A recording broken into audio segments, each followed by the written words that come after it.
Last time we discussed that an acceleration is caused by a push or by a pull. Today we will express this more quantitatively in three laws which are called Newton's laws.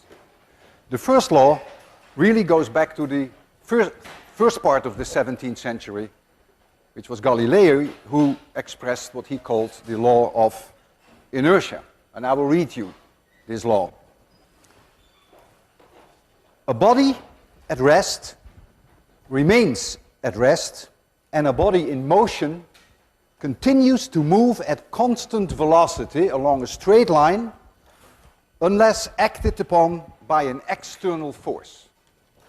And now I will read to you Newton's own words in his famous book, Principia. Every body perseveres in its state of rest or of uniform motion in a right line unless it is compelled to change that state by forces impressed upon it. Now, Newton's first law is clearly against our daily experiences. Things that move don't move along a straight line and don't continue to move. And the reason is there's gravity. And there is another reason. Even if you remove gravity, then there is friction. There's air drag. And so things will always come to a halt. But we believe, though, that in the absence of any forces, indeed an object, if it had a certain velocity, would continue along a straight line forever and ever and ever. Now this law, this very fundamental law, does not hold in all reference frames.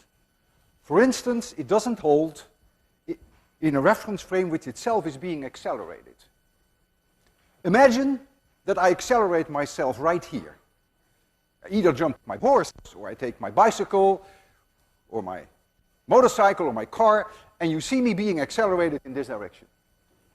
And you sit there, and you say, aha, his velocity is changing. Therefore, according to the first law, there must be a force on him. And you say, hey there, do you feel that force? And I said, yeah, I do. I really feel that. I feel someone's pushing me. Consistent with the first law. Perfect. The first law works for you. Now I'm here. I'm being accelerated in this direction.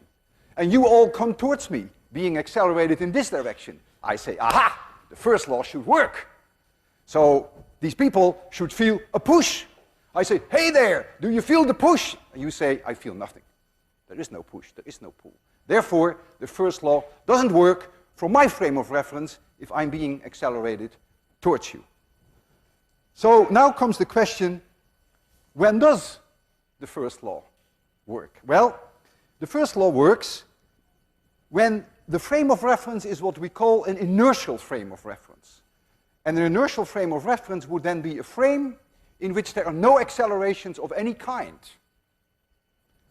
Is that possible? Is 26-100, is this lecture hall an inertial reference frame?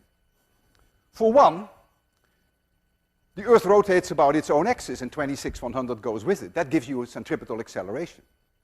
Number two, the Earth goes around the Sun. That gives it a centripetal acceleration, including the Earth, including you, including 26-100. The Sun goes around the Milky Way, and you can go on and on. So clearly, 26-100 is not an inertial reference frame.